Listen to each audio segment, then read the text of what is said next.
ক্রেতা সমাগম বাড়তে শুরু করেছে দেশের সবচেয়ে বড় আবাসন মেলা রিহাব ফেয়ারে।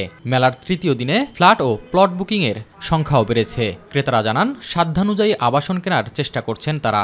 এখানে আসলে এক ছাদের নিচে অনেক কিছুই জানা যায়, যার যেটা সাধ্যে এবং সামর্থ্যের মধ্যে সেভাবেই কিনতে পারে। এরকম একটা লোকেশনে ঢাকার মধ্যে এই সময়ে এরকম লোকেশনে আর ভালো কোনো প্রজেক্ট নাই। সব দিক মিলে আমার মনে হচ্ছে যে বেস্ট ইনভেস্টমেন্ট হবে ASEAN city.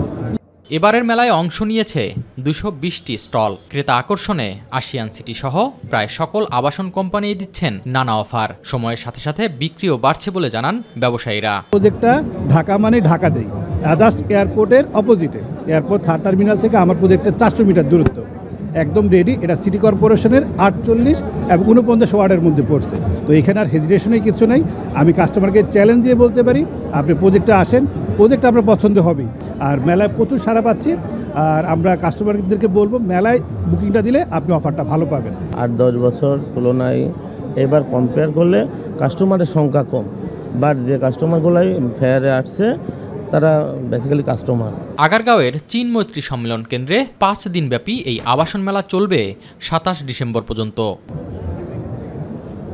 S M Arif, মাই টিভি, ঢাকা।